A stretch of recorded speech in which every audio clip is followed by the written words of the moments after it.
very good afternoon to all our viewers. Winston Churchill once said that a country's asset is truly dependent upon the health of its citizens. And definitely the guidance of our health truly depends on the superheroes that we have, that is our doctors. On this day, the Doctors' Day, we truly at Keshari Chhaganlal, we truly want to thank and show our gratitude to the community of doctors who've shown their bravery, their morality and their resilience, and they have helped the entire world to fight against this unknown enemy that we call the corona. Today amongst us we have a very prominent name in the field of homeopathy, Dr. T.K. Chatterjee, who is a Doctor of Medicine, DHMS, member of Faculty Homeopathy. Dr. Chatterjee runs a clinic in Jamshedpur and in Kolkata. He is a member of many federations and societies and one of the most sought after names as a homeopathy practitioner. तो बहुत बहुत शुक्रिया आपका time निकाल के हमारे बीच आने के लिए एंड डॉक्टर्स डे के लिए केशरी छगनलाल और हमारे पूरे परिवार की तरफ से आपको बहुत बहुत शुभकामनाएं। धन्यवाद सर। कुछ सवाल हम पूछना चाहते थे आपसे। बोलिए। ये पिछले 3-4 महीने जो रहे हैं कोरोना को लेके, ये एक्चुअली एक बहुत ही अननोन बीमारी है। अभी जो हम न्यूज में पढ़ते हैं वो हिसाब से मैं आपको पूछ रहा हूँ। और दूसरी ओर हम देखते हैं कि जो भी सॉल्यूशंस हम ढूंढते हैं, फॉर एग्जांपल हमें किसी को कुछ कम्युनिकेट करना है तो हम ईमेल भेजते हैं, किसी को पैसे ट्रांसफर करने हैं तो हम वायर ट्रांसफर करते हैं, तो एक क्विक सॉल्यूशन हम ढूंढते हैं। फॉर एग्जांपल मुझे अगर अभी सर दर्द हो रहा है तो मैं चाहूंगा कि तुरंत एक गोली ले लूं और आधे घंटे में ये सर दर्द मेरा खत्म हो जाए। और जितना मैं होम्योपैथी के बारे में जानता हूं कि ये एक प्रोसेस है, आप अगर होम्योपैथी की दवाई लेते हैं तो एक प्रोसेस है। तो homeopathy, what is homeopathy's role in fighting with corona और फाइटिंग अगेंस्ट कोरोना वायरस? दरअसल कोविड-19 यानी कोरोना वायरस डिजीज 19 में जो शुरू हुआ, ये चाइना का वुहान एक स्टेट है, वहां से ही शुरू हुआ था, जहां पर खास करके ऐसे बहुत सारे जानवर का मांस मीट मिलता है, तो वहां से ही दरअसल इसको पहले मिले। एक लेडीज को सबसे पहले इसका इन्फेक्शन हुआ, तो उन्होंने इसी तरह से सर्दी खांसी और सांस लेने में दिक्कत, गला में दर्द, इस तरह सिम्टम्स था। कोई भी वायरल इन्फेक्शन का जो सिम्टम्स होता है बहुत सिंपल सादा होता है, और उसी तरह से सिम्टम्स से ही लेके उन्होंने गया। तो उसको जो ट्रीटमेंट के बारे में लोग सोचा, तो उसमें ऐसा ब्रोंकियल स्पैज़म वगैरह के लिए ट्रीटमेंट करने के लिए तो उनको कुछ वायरस का उसका नहीं मिल रहा था। तब खास करके जब देखा गया, तब स्पेशलाइज जब किया गया, तब उनको ये हुआ कि नहीं, एक अननोन, जैसा आपने कहा बहुत सही ढंग से, तभी के लिए दुनिया के लिए एकदम अननोन था वो बीमारी, तो उसका इन्फेक्शन को उनको समझ में आया। लेकिन साथ साथ इनका फैलाव इतना ज्यादा तेजी से हुआ, क्योंकि वैश्विक महामारी इसको कहा जाता है, पेंडेमिक बोला जाता है। तो ये एक देश से दूसरा देश, दूसरा देश से तीसरा देश में एकदम बहुत धड़ल्ले से चल गया। तो जो भी कोई भी अगर जो इन्फेक्शन होता है, ये जो वायरल इन्फेक्शन होता है बहुत जल्दी फैल जाता है, तो इसका फैटल रेट ना बहुत ज्यादा है। तो चूंकि ये आपको बहुत दिन तक उस तरह से नहीं रहता एक डिजीज करके इफेक्टेड पेशेंट के अंदर में, लेकिन उनको जो सिंपल साधारण जो सिम्टम्स है, यानी सर्दी खांसी, थोड़ा बुखार, थोड़ा सा आपको सर दर्द, और सबसे बड़ा बात है जो सांस लेने के दिक्कत, इसके लिए नेबुलाइजर देना या सोचिए कहीं पर भी वेंटिलेशन पे रखना, इन तमाम चीज के बावजूद भी इसका जो मौत का रेट है बहुत ज्यादा रहा, कंट्रोल नहीं कर सका। तो नेचुरली लोग को समझ में जितना आता है, तो कैसे करके एक दूसरे से जो कम्युनिकेट कर रहा है इसके बारे में, ये समझते समझते ये आया कि इसमें मास्क पहनना चाहिए, इसमें हैंड ग्लव्स लेना चाहिए, साथ में शील्ड लेना चाहिए। इसके अलावा बार बार हाथ धोकर, हाथ से जो दूसरा जगह पर आता है, क्योंकि ये खाली सिर्फ नेज़ोफेरेंजियल इन्फेक्शन से नहीं आता, एंट्री पॉइंट नहीं है, इसके बाद कहीं भी हो जाता है तो रुक जाता है, यानी कोई हैंडल में किसी से मिले, और इसीलिए आपको हैंड शेक करना नहीं करना, इन तमाम चीज को करने के लिए इसका रेस्ट्रिक्शन। तो इसमें सबसे बड़ी बात जो करना पड़ता है वो है जो चेन जो है, एक से दूसरा, दूसरा का तीसरा, जो हजारों की संख्या में होते हैं, लाखों की संख्या में मर रहा है। एडवांस स्टेज माने कंट्री में, जैसा आपको यूएसए में, जैसा आपको इटली में हुआ। तो इन तमाम चीज को इसलिए हुआ क्योंकि इन लोग इसको नजरअंदाज किया, इसको मैंने जिस तरह से करना चाहिए नहीं किया, नहीं करके वो प्रोटेक्शन नहीं लिया, और नहीं लेने के कारण उनका जो डेथ रेट ना बहुत ज्यादा हुआ। और ग्रेजुअली जब दूसरा देश में भी आने लगे और उसमें फैलने लगे, तो वहाँ के लोगों को बारे में भी करना कि ब्रेक द चेन, जो एक से दूसरा हो रहा है इसको तोड़ना होगा। सबसे इम्पोर्टेंट है ब्रेक द चेन। सही बात है। और इसके करने के लिए फिजिकल डिस्टेंसिंग, हम लोग सोशल डिस्टेंसिंग उस तरह से नहीं करता क्योंकि सोशल का जो सिस्टम है उसके अनुसार फिजिकल डिस्टेंसिंग जो है उसको 3 फीट से 6 फीट रखना चाहिए। आपको जितने सारे प्रोटेक्शन है, जिसमें मास्क है, जिसमें ग्लव्स है, जिसमें तमाम चीज को करना चाहिए। साथ साथ जो है बार बार हाथ को साबुन से धो के आपको क्लीन करना है। और इसकी सबसे बड़ी बात है, एक हम लोग को जो लगता है कि कहीं ना कहीं इस तरह से कोई भी वायरल इन्फेक्शन जो होता है, तो वायरस के लिए अच्छा प्रोटेक्शन जो है वो नींबू पानी थोड़ा गर्म करके अगर नींबू पानी पीते हैं हम, अपार्ट फ्रॉम द पैथी की बात को जो है वो बाद में आएंगे, तो एलोपैथी है, होम्योपैथी है, आयुर्वेद सारी चीज है, लेकिन इनके साथ में आपको इसको प्रोटेक्शन लेना जरूरी है। ओके। तो ये तो आपने बता दिया कि इसका प्रिकॉशन कैसे ले सकते हैं और इससे कैसे बच सकते हैं। सही बात है। मगर एज अ होम्योपैथी, अगर समझिए कोई ऐसा व्यक्ति है जो इन्फेक्टेड है, तो होम्योपैथी के पास उसका क्या सोल्यूशन है? अभी ऐसी दवाइयां हैं होम्योपैथी के पास जो कोरोना वायरस से लड़ सकती हैं? जी हाँ, देखिए हमारे देश में सबसे पहला जो आयुष है, आयुष मंत्रालय जो है, तो वो मेडिकल सिस्टम को कंट्रोल करता है, सारा होम्योपैथी, आयुर्वेदी और सिद्धा इसके बारे में। तो उन लोगों ने जो किया है वो एक आर्सेनिक आल-30 बोल के एक मेडिसिन का उन्होंने लॉन्च कराया, जो लगातार 3 दिन लेना पड़ता है, और फिर अगर जरूरत पड़ेगा तो फिर 1 महीना बाद में।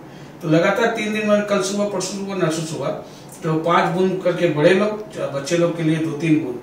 तो इसमें आप जैसे इसको करते हैं, ये तो हो गया प्रिवेंटिव मेजर के रूप से। हम लोग जमशेदपुर में काफी लोगों को इस तरह से दिया, तो हजारों की संख्या में हम लोग इसको बांटा कहीं पर करके और कैंप लगा के। और इसके अलावा जब भी अगर इस तरह से कोई डिजीज से अगर इन्फेक्टेड होते हैं, तो उनको भी जो हमारे देश में और विदेश में भी हम लोग देखे हैं, होम्योपैथी के द्वारा बहुत अच्छा इससे फायदा मिला है। साइंटिफिक प्रूफ है, साइंटिफिक ऑथेंटिक है। देखिए मेडिकल भाषा एक ही होता है कि आपने पहले क्या किया और बाद में क्या करना। मैंने जैसा एक एविडेंस बेस्ड होम्योपैथी एक किताब लिखा है, तो उसमें उसी ढंग से लिखा कि किस तरह से आदमी को किस तरह के कौन बीमारी था, उसके बाद में अपने ट्रीटमेंट के जरिए क्या हुआ। तो एक डाटा के साथ में आपको करना पड़ता है। तो डाटा डॉक्यूमेंटेशन होम्योपैथी में आज का जो रिसर्च वर्क में है वो एकदम इंक्लूडेड है, इनकॉर्पोरेटेड है, और इसीलिए वो एस्टैब्लिश्ड भी है। सही बात है, सही बात है। तो दूसरा और एक सवाल था जो मेरे ख्याल से हर एक के दिमाग में चलता है कि हम काफी ये सुन रहे हैं कि भाई ये जो पैंडेमिक, ये जो वायरस है वो इसी को इफेक्ट करता है जिसका इम्यूनिटी वीक है, तो आपको अपना इम्यूनिटी बचा के रखना चाहिए। तो जैसे आपने कहा कि आपको नींबू पानी पीना चाहिए, तो ये एक इम्यूनिटी बूस्टर है मेरे ख्याल से। सही बात है, सही बात है। तो होम्योपैथी एज अ प्रैक्टिस, तो आपको लगता है कि इसमें होम्योपैथी में ऐसी कोई दवाइयां हैं जिससे सब अपना इम्यूनिटी बूस्ट कर सकते हैं, बड़े हो बच्चे हो? देखिए आपने ठीक बोला कि जो बच्चा जो है उसका इम्यून सिस्टम और बड़े बुजुर्गों का इम्यून सिस्टम में फर्क है, ठीक है। तो कोई भी इम्यून सिस्टम वही करता है कि रोग प्रतिरोध जो क्षमता है उसको बढ़ाया जाना चाहिए ताकि वो रोग एंट्री नहीं लेगा। तो उसमें आयुष मंत्रालय द्वारा जैसे मैंने कहा कि उसको आर्सेनिक आल-30 का 3 दिन का लेने की बात उन्होंने कहा, लेकिन इसके बावजूद भी आप अगर देखते हैं कि होम्योपैथी के द्वारा अगर हम लोग देखते हैं बहुत एडवांस स्टेज में भी अगर कोई पेशेंट है और उसको ट्रीटमेंट करते हैं तो उस ट्रीटमेंट का रिजल्ट पॉजिटिव है। तो इसीलिए कोई डरने की बात नहीं। आज आप कोरोना से डरने की बात नहीं है, कोरोना को भगाना है हमारे देश से। तो इसको तभी होगा जब आप जागरूक होंगे, आपको बारे में पता चलेगा, चलिए कोरोना ऐसा है, कोरोना का डिटेक्शन किट जो है हमारे देश में दिक्कत क्या है ना, इस किट के बारे में ही बहुत सारा है कंफ्यूजन है। तो इसको जब डिटेक्शन नहीं हो पा रहा तो अनडिटेक्टेड केस बहुत सारा है। सही बात है। और आप देखे होंगे कि अभी का जो स्टेटस है उसमें क्या है कि जितना ज्यादा लोग इन्फेक्टेड हो रहे हैं उसमें ठीक भी हो रहे हैं बहुत सारे ज्यादा। जो पहले सोचिए 30-40% था, अभी 63-67% ठीक हो रहे हैं, घर लौट रहे हैं। तो नेचुरली जो डेथ रेट है वो उसमें बहुत ज्यादा डिक्लाइन किया। बाकी दूसरा देश में जहां पर किसी को कुछ नहीं समझते हैं और सबसे ऐसे ही मिलते हैं, वो जो है ना, क्योंकि वहाँ कम्युनिटी जो कम्युनिकेशन है, वो कम्युनिटी जो इन्फेक्शन है वो ज्यादा बढ़ जाता है। आपको हम बता रहे हैं कि आज का तारीख में भी अगर देखेंगे तो अक्टूबर नवंबर में लेकिन पीक में चल जाएंगे। एकदम पीक में चल तो जाएगा, ऐसा अभी भी है, आशंका है कि होने वाला है, एप्रीहेंशन है कि वो एकदम पीक में जाएगा। भले ही उसका डेथ रेट घट जाएगा, लेकिन जो इन्फेक्शन है वो बहुत ज्यादा हाई हो जाएगा। आप जो बोल रहे हैं कि ये जो कम्युनिटी स्प्रेड होने वाला है, हाँ, वो अक्टूबर नवंबर में होगा। सही बोला आपने।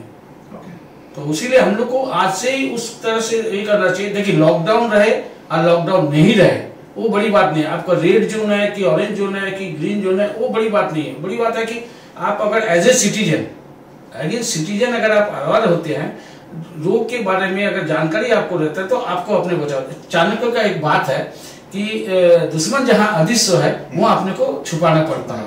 तो इसका मतलब यही है कि जहां आपको दिखा जा रहा है कि आपको उसको नहीं दिख रहा है, तो आप अपने को बचाइए। आप अपने को जितना ज्यादा बचाएंगे, जितना बेतुका आप बाहर मत जाइए, बीसों का हजारों का भीड़ में मत जाइए। देखिए, भगवान के पास में भी मंदिर मस्जिद और ईदगाह सारे चीज को बंद करना पड़ा। वो इसलिए करना पड़ा क्योंकि इस तरह से पैंडेमिक में वो प्रसिद्ध नहीं होना चाहिए। और इसलिए बुजुर्ग जो लोग अबव 60 है उनको तो इसमें बहुत ज्यादा ध्यान रखना चाहिए, बुजुर्गों को स्पेशली बहुत ज्यादा ध्यान रखना चाहिए।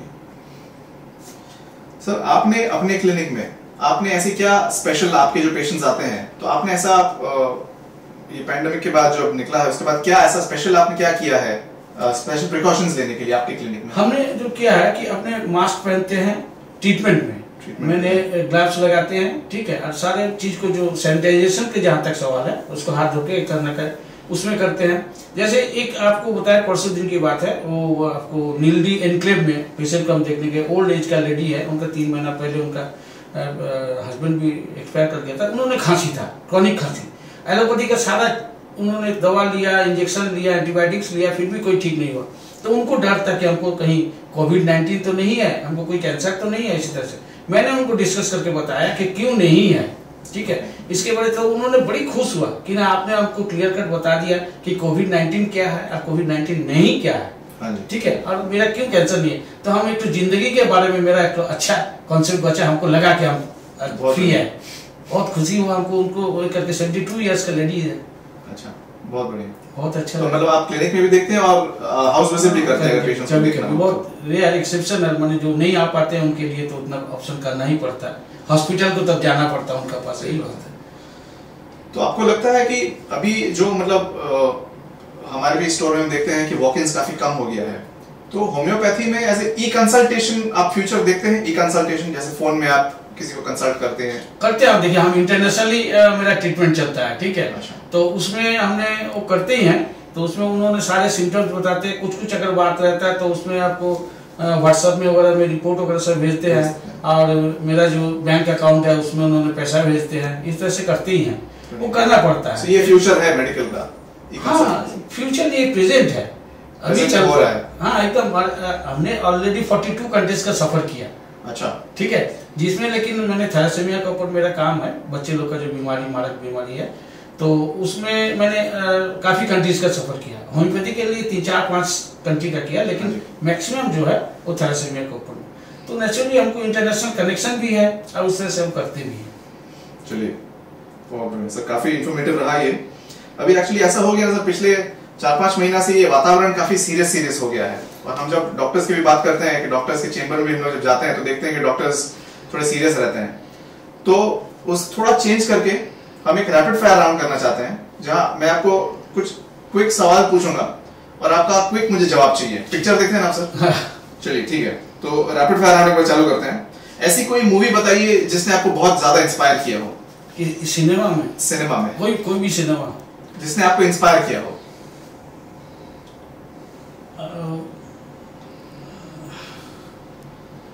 छोटा सा था, अंकुर। ठीक है। अपने आप को अगर 3 शब्दों में आपको डिस्क्राइब करना हो तो क्या होंगे वो 3 शब्द? क्या होंगे अपने को एक्सप्रेस करने के लिए? इसमें एक बात बता दे छोटा सा, कि चंदन लकड़ी को भी घिसना पड़ता है, इसीलिए अपने को एक्सपोज करना पड़ेगा। आपको सामने वाले लोग को बताना होगा, लेकिन आप इंटेलिजेंट बनिए, आप उसके लिए बहुत ज्यादा डेडिकेटेड बनिए अपने काम के प्रति, लेकिन ग्राउंड टू आर्ट के साथ में जुड़े हुए रहिए, जमीन के साथ में। सही बात है, सही बात है। गरीब तबके के लोग हैं उनके साथ में आप जुड़े रहिए। अच्छा, आपने देखिए डॉक्टरी के लिए आपने काफी पढ़ाई की होगी, अगर आज आप डॉक्टर नहीं होते तो क्या बनते आप? Social worker. ब्रिलियंट। आपका रियल लाइफ रोल मॉडल कौन है जिसको आप देखते हैं? एक मेरा role model। पिताजी। एक मूवी का आपका सबसे फेवरेट डायलॉग, या आपको जो भी, मैं जब मूवी डायलॉग बोलूं तो आपके दिमाग में क्या आ रहा है?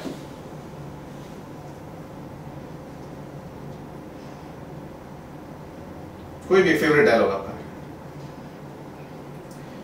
मैंने असल में स्क्रिप्ट लिखते भी है ना, अत्याचार बोल के एक सिनेमा भी हमने किया है सिनेमा में? हाँ, अत्याचार बोल के। अच्छा, तो उसका उसी में से कोई डायलॉग बता दिए। तो उसमें ना अंधविश्वास के खिलाफ में था। अच्छा। तो नेचुरली वहाँ पर हमने ये किया था कि भगवान के ऊपर में जो करता है लोग, भगवान के ऊपर विश्वास करके जो साधु सन्यासी के पास जाते हैं, उसी के लिए, उसी का खिलाफ, उसी के खिलाफ में, अंधविश्वास के खिलाफ में था। फ्री टाइम में सर आप क्या करना पसंद करते हैं? पढ़ना लिखना। रीडिंग का हॉबी है? हाँ, और लिखने का हमेशा। मैंने वन शॉट में, एक A4 में एक छोटा सा कहानी लिख सकते, हर रोज, हर दिन।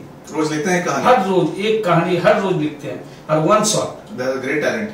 मैंने शुरू किया, कहीं पर भी कुछ इरेज नहीं करते, कहीं भी कटकुट नहीं होता मेरा। अच्छा। दिमाग में नाचता, मैंने उसको लिखता। तो कहीं ऑनलाइन डालते हैं कि नहीं, कि आपके जो पेशेंट्स हैं या बहुत सारा मैंने उसको भी करते हैं ना, तो उसमें बहुत सारी चीजें हैं। जमशेदपुर में ऐसा कौन सा एक दुकान है जहाँ पर आप फ्रीक्वेंटली विजिट करते हैं? नहीं, अपना दुकान यूनाइटेड होमी हॉल। आपके दुकान को छोड़ के और कहीं नहीं। अगर आप एक सुपर हीरो होते, सुपरमैन हुआ, बैटमैन हुआ, तो कौन से सुपर, आपके पास क्या सुपर पावर्स होते? आप क्या चाहते हैं कि आपका सुपर पावर होता? वो लोगों को भला करना, ज्यादा से ज्यादा। चलिए, बहुत बढ़िया सर। ऑनेस्टली मैं आज भी गांव जाते हैं हर रविवार को, ऐसे ऐसे रिमोट एरिया में जाते हैं जहां लोग सोचा भी नहीं होगा। उली हत्तू वगैरह सब जहाँ पर है, बिरसा मुंडा का घर है, अपना गांव था, उधर पर गए थे। हर जगह, हर बिहार इलाका में social work. Definitely sir, thank you very much. आपके साथ सर बात करके बहुत बहुत मजा आया, एंड उम्मीद करते हैं कि आप स्वस्थ रहें, आपके फैमिली में सब स्वस्थ रहें, और आने वाले साल के लिए आपको बहुत बहुत शुभकामनाएं। Thank you for coming. Thank you very much. Thank you so much. Thank you very much, sir. Thank you very much for coming.